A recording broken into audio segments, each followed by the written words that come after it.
नमस्कार, राज तक news channel में आपका स्वागत है। मैं हूं मदन राज। उत्तर प्रदेश की राजनीति में मंगलवार का दिन काफी उथल पुथल भरा रहा। इसी बीच मंगलवार देर रात यूपी की राजनीति में एक नया बदलाव के संकेत मिलने लगे। दरअसल भाजपा के प्रमुख ओम प्रकाश राजभर मंगलवार देर रात सीएम योगी आदित्यनाथ से मिलने पहुंचे। इसको लेकर ओपी राजभर ने खुद लखनऊ में बुधवार को खुलासा किया।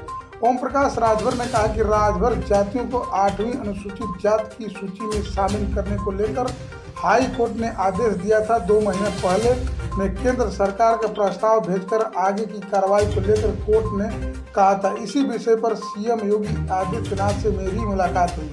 मुख्यमंत्री ने सहमति जताते हुए समाज कल्याण विभाग को निर्देश दिए हैं।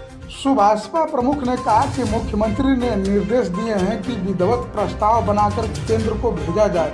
मुख्यमंत्री ने जिस प्रकार गंभीरता दिखाई उसके लिए मैं आभार प्रकट करता हूं।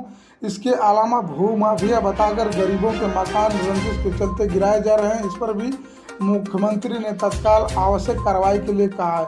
ओम प्रकाश राजभर ने कहा कि इन मुद्दों को जब हम विधानसभा में उठाते हैं तो विपक्ष हमारा साथ नहीं देता।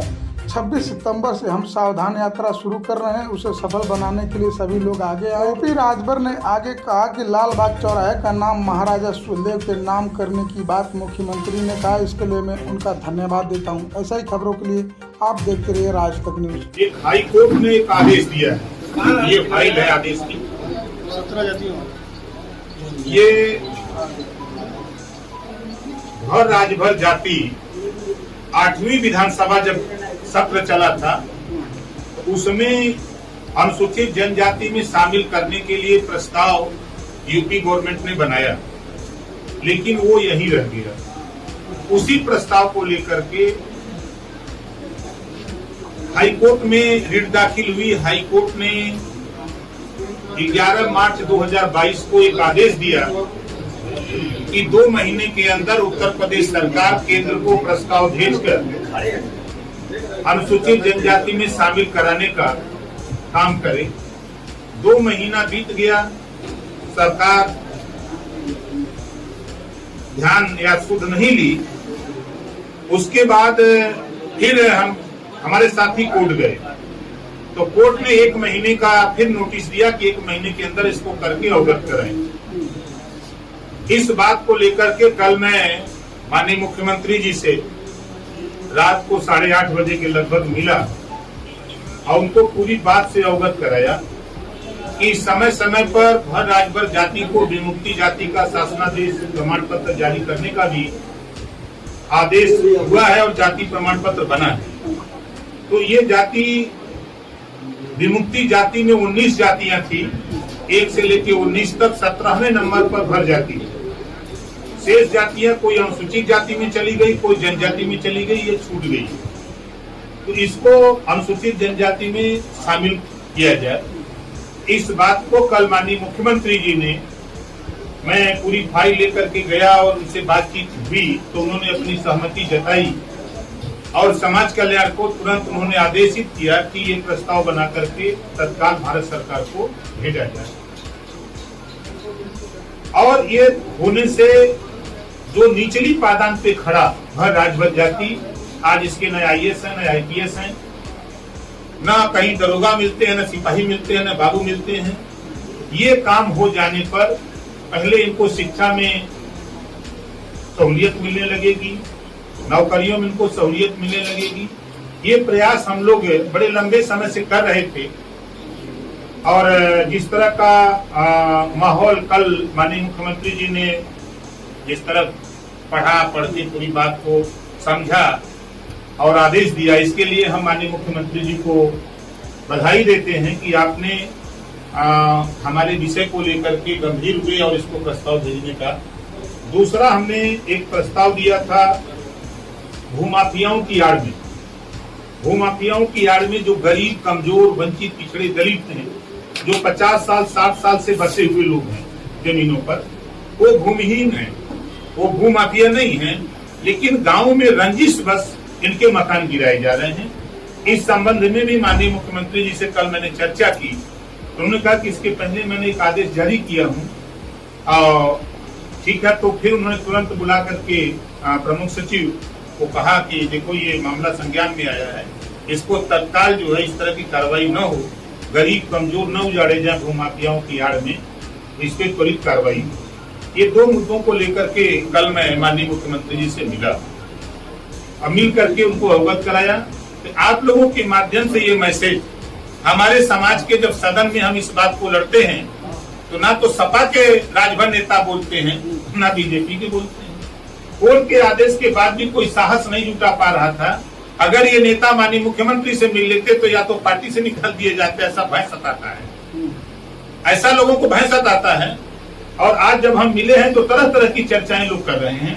ये समाज की लड़ाई है, समाज की लड़ाई सबके बस का नहीं होता है। ये लड़ाई अगर वंचित पिछड़े दलित की कोई लड़ सकता है, फ्रंट पे आकर के बोल सकता है, तो ओम प्रकाश राजभर के अलावा हम ये परवाह नहीं करते कि मुझे मेरे साथ क्या होगा। आप लोग बखूबी आज 5-5.5 साल से देख रहे हैं। तो इन चीजों को लेकर के हम लोग जो है, और तीसरी चीज साथियों, हम आपके माध्यम से हम अपने समाज के लोगों से ये कहना चाहूंगा कि जिस तरह की तैयारी हम लगे हैं भर राजभर को एसटी में शामिल कराने के लिए मुख्यमंत्री ने सहमति दिया है, तो जो रथ यात्रा 26 सितंबर से चल रही है, हम उन नौजवानों से कहना चाहूंगा कि 26 तारीख से विभिन्न जनपदों में जो कार्यक्रम 1 महीने लगातार सावधान रथ यात्रा चल रही है, अपनी अपनी मोटरसाइकिल में अपना अपना तेल भरा करके, अपनी अपनी गाड़ी करके कार्यक्रमों में बढ़ चढ़ के हिस्सा लो, ताकि ओम प्रकाश राजभर को ताकत मिले और पूरी ताकत के साथ हम इस लड़ाई को मंजिल तक पहुंचाने में सफल हों। हमारी सावधान यात्रा इसी उद्देश्य से निकाले हैं, क्योंकि हाई कोर्ट का जब आदेश आया तो मैंने तय किया कि अब इसको कैसे हम धार दें, कैसे हम और दबाव बनावें सरकार के ऊपर, कैसे हम कोशिश करें। तो इसी में हमने सावधान यात्रा का रखा। उसी बीच हमने माननीय मुख्यमंत्री से इस संबंध में मिला था, तो तमाम तर्क वितर्क, इसके पहले जब मैं मिला तो लोग तर्क वितर्क कर रहे, तो मैं इस नाते नहीं, क्योंकि उस समय सहमति नहीं मिल पाई थी जिस तरह की कल माननीय मुख्यमंत्री जी ने सहमति दी, इस नाते हम आप लोगों से भी नहीं बताए। मैं बराबर इस बात के लिए लड़ता रहा।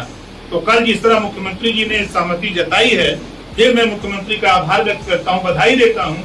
और उन्होंने जो लाल बाग चौराहे का नाम राजभर महाराजा सुहेलदेव रखा है, इसके लिए भी आप लोगों के माध्यम से मैं माननीय मुख्यमंत्री जी को बधाई देता हूँ कि पूर्व की सरकारें, चाहे जो भी रही हो, कांग्रेस रही हो, बसपा रही हो, सपा रही हो, जनता दल रहा हो, जो भी सरकारें रही, कभी राजभर महाराजा सुहेलदेव जी के विषय में नहीं सोचा। लेकिन आज महाराजा सुहेलदेव जी के नाम पर ट्रेन, महाराजा सुहेलदेव जी के नाम पर ट्रस्ट, महाराजा सुहेलदेव जी के नाम पर मूर्ति लगाने की जो तैयारी और महाराजा सुहेलदेव जी के नाम पर जो चौराहा इतिहास को उजागर करने का काम हो रहा है, इस बात को जब हम बोलते हैं तो लोग कहते हैं कि आप दूसरी दिशा की तरफ। हमको समाज की लड़ाई लड़ने के लिए माननीय मुख्यमंत्री से मिलकर के, मैं एमएलए हूँ, अपनी पार्टी का विधायक दल का नेता हूँ और राष्ट्रीय अध्यक्ष हूँ, ये मेरा नैतिक कर्तव्य है कि जो समाज की समस्या, उस समस्या को लेकर माननीय मुख्यमंत्री से मिलकर उनको अवगत कराने। उन्हें मैं आप लोगों के माध्यम से अपने समाज के नौजवानों से खासतौर से कहना चाहूंगा कि आप अपनी मोटरसाइकिल, अपनी गाड़ी करो। ये मेरी लड़ाई नहीं, ये पूरे समाज की लड़ाई है। अपना पैसा लगाओ, चंदा मांगो, गाड़ी में तेल भराओ, और जहाँ जहाँ रैली का कार्यक्रम है वहाँ पहुँच करके बड़ी संख्या में उपस्थित होकर के कार्यक्रम को सफल बनाओ। इस एक सवाल है राजभर जी, कि 17 जो पिछड़ी जातियां हैं जिनको एससी का दर्जा दिया जाना था, हाईकोर्ट ने उसे खारिज कर दिया। लगातार एक के बाद एक सरकारों ने प्रस्ताव उस पर भेजे थे, दर्जा देने की बात कही थी। आपने भर और राजभर की बात की है, बाकी जो पिछड़ी जातियां उनकी चर्चा नहीं। देखिए, कल मैं साथ कल माननीय मुख्यमंत्री से जो मैंने आपको दिखाया कि जो आदेश की कापी है जो मेरे पास है, जो जिसको जो काम संभव है, हम त्रिशंकु की तरह नहीं लटकना चाहते हैं।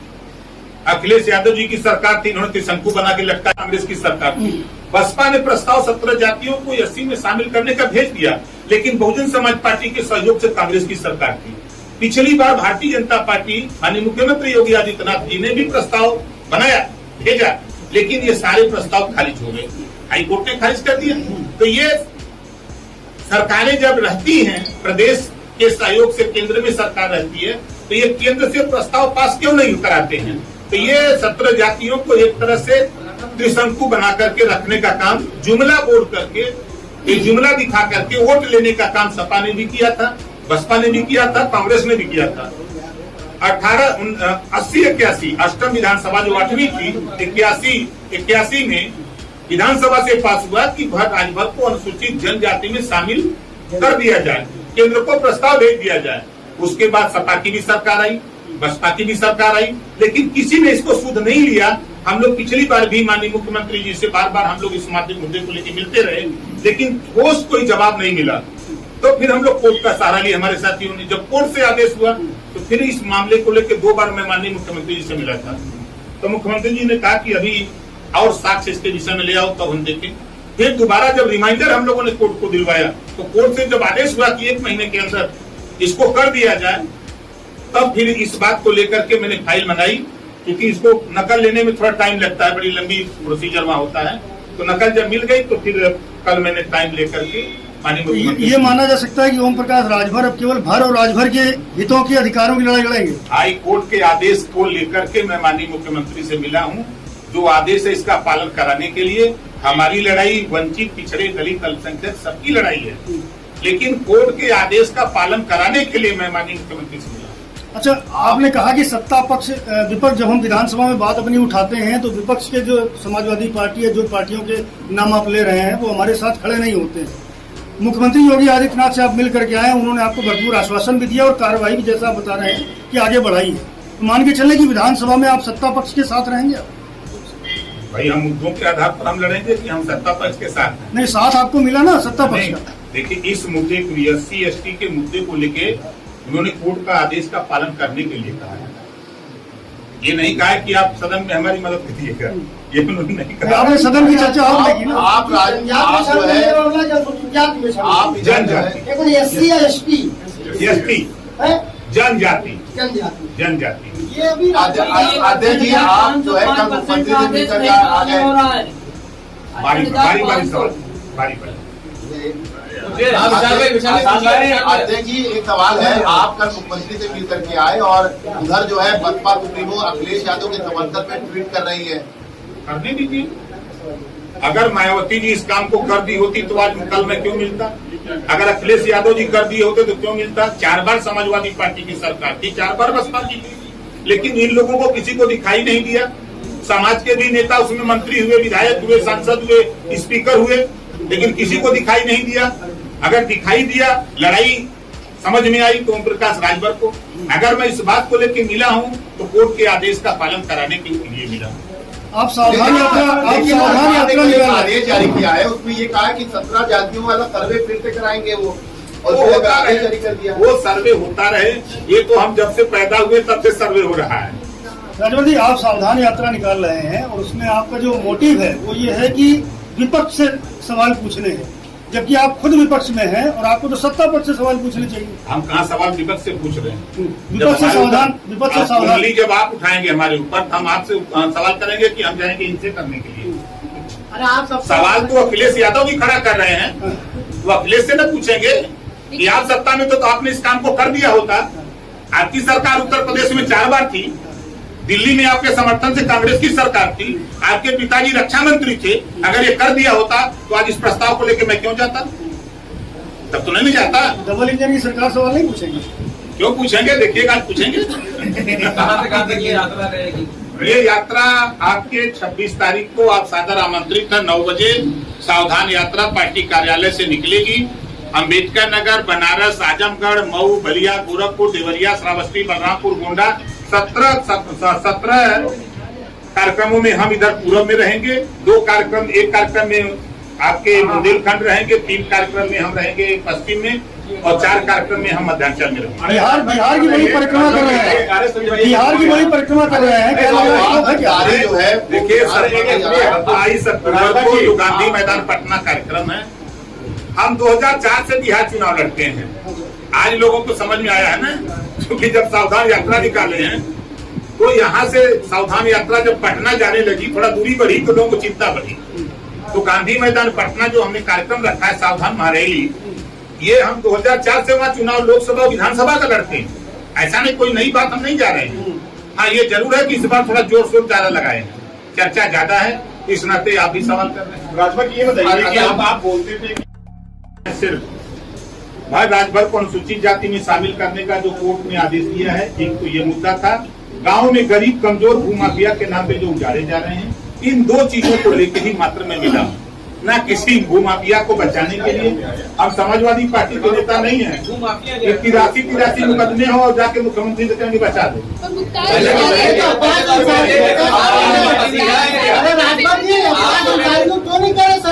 अरे हम तो आपके माध्यम से भी फिर कह रहा हूँ कि अब्बास अंसारी जहाँ भी हो, अगर आवाज सुनाई देते आप कोर्ट में हाजिर हो जाए। हम तो आपके माध्यम से कह रहा हूँ मुकदमे की जवाब कैसे पहले आप कहते थे कि हमारे पास लोकेशन होता तो हम पहुँचा देते। हमसे बातें नहीं हो रही तब क्या बता एक जानकारी में देख लीजिए, एक जो प्रक्रिया होती है कि जैसे कोई विधायक फरार चला है तो उसके जो दल के जो अध्यक्ष होते हैं उनको एक नोटिस जो है वो पुलिस देती है। तो क्या कोई नोटिस आप लोगों को कराया गया है? आज तक हमको कोई नोटिस नहीं मिली। एक सवाल ये है कि 2024 का लोकसभा चुनाव आने वाला है, सबकी तैयारी उसके लिए हो रही है। चर्चा है कि अखिलेश यादव भी 2024 का लोकसभा चुनाव लड़ेंगे, नीतीश कुमार कह रहे हैं फूलपुर से चुनाव लड़ेंगे। ऐसे में क्या आप शिवपाल यादव से कहेंगे कि वो आपके साथ आए, आप लोग आपस में मिलकर कम से कम समाजवादी पार्टी को रोकने का काम करें? नहीं, हम समाजवादी पार्टी को रोकने का काम नहीं करेंगे, ना हम बसपा को रोकने का, ना किसी को रोकने का काम नहीं। हम अपनी ताकत इकट्ठा करके अपनी पार्टी से दिल्ली की पार्लियामेंट में मेंबर भेजने का काम करेंगे। हमारा ये लक्ष्य होगा। किसके साथ जाएंगे आप? हम इस प्रदेश में जो जातियां हैं हम उन जातियों के साथ जा रहे हैं। लेकिन हमेशा गठबंधन के चुनाव लड़ रहा है ना, सवाल इसलिए पूछा जा रहा है। देखिए, गठबंधन जब चुनाव आते हैं तब उस समय नजदीक होता तब गठबंधन होते हैं। करेंगे ना, अभी तो टाइम 1.5 साल है। करेंगे प्रायोरिटी कौन नहीं होगा, प्रायोरिटी जिसको आप लोग बताएंगे उसी से करेंगे। नीतीश कुमार भी आ रहे हैं, आने दीजिए। आप बिहार जा रहे हैं, नीतीश यहाँ आ रहे हैं, आने दीजिए, अदला बदली हो रही। नहीं, देखिए, ताकत तो ओम प्रकाश राजभर बिहार बना ही रहे हैं। और आपको हम 27 अक्टूबर को दिखाएंगे कि जिस तरह मऊ की धरती पर हमने रैली करके अपनी ताकत का एहसास कराया अखिलेश जी को और प्रदेश में सबको, उसी तरह के सावधान यात्रा जो निकली है उत्तर प्रदेश में भी होगा और बिहार में ऐतिहासिक होगा। नीतीश कुमार पिछड़ी जाती है। राजभर से बिहार गांधी मैदान पटना, ओपी राजभर की पार्टी से बिहार के जो क्षेत्रीय दल है वो कहीं ना कहीं सक्रिय हो गया, उनके यहाँ सीन लगी। हमसे ज्यादा आप समझ जाते हैं। ऐसा संभव है क्योंकि बिहार वाले यहाँ आके लड़ रहे हैं, आप वहाँ जाके लड़ रहे हैं। चलिए, देखिए, वो टाइम आएगा तो उसको विचार किया जाएगा, हम आपको बताएंगे। राजभर जी, आपने कहा कि सपा नेताओं ने सीएम से बचाने के लिए, कौन है वो भूमाफिया? कौन है वो भूमाफिया? भाई, आप ही लोग चैनल पे चलाए थे, नाम ले लीजिए। अरे नाम का लेना वो नहीं, आपके पश्चिम के अरे पश्चिम, अरे पूरब के चाचा जी, समाजवादी पार्टी के राष्ट्रीय महासचिव पूरब वाले भी बता दीजिए। हम लोग नहीं बोलेंगे। ये आपने टीवी में चलाया था। यहाँ कार्रवाई रुक गई क्या? नहीं, हम कार्रवाई की बात नहीं कर रहा हूँ। माननीय रामगोपाल यादव जी ने आप ही लोग चैनल पे चलाए थे कि 85 मुकदमे जिसके ऊपर हों उसको मिल करके बचाने की कवायद हो और पार्टी के थिंक टैंक मिले, यही आप लोगों ने दिखाया था। एक सवाल आखिरी है कि वक्फ बोर्ड की सरकार सर्वे करवा रही है वक्फ बोर्ड की संपत्तियों के, क्या लगता है ये सर्वे जो हो रहा है उसके नतीजे क्या हो सकते हैं? अब सर्वे आवे तब मैं बताऊं क्या नतीजे। नहीं, इस सर्वे पर आपकी प्रतिक्रिया जानना है। नहीं, देखिए, सर्वे अगर हो रहे हैं तो सरकार करा रही है, तो कुछ सर्वे हमारे हिसाब से भी होने चाहिए। देखिए, जो सरकारी स्कूल हैं उसमें पढ़ाई नहीं हो रही, सरकारी स्कूल में पढ़ाई नहीं हो रही है, उसका भी सर्वे हो। हर ब्लॉक में, उत्तर प्रदेश के हर ब्लॉक में खंड शिक्षा अधिकारी के द्वारा दर्जनों अध्यापक स्कूल नहीं जाते हैं, तनख्वाह लेते हैं, दूसरी जगह नौकरी करते हैं। इसकी भी जांच होनी चाहिए। वक्फ बोर्ड का सर्वे होना चाहिए कि नहीं होना चाहिए? वक्फ बोर्ड की संपत्ति नहीं होना चाहिए।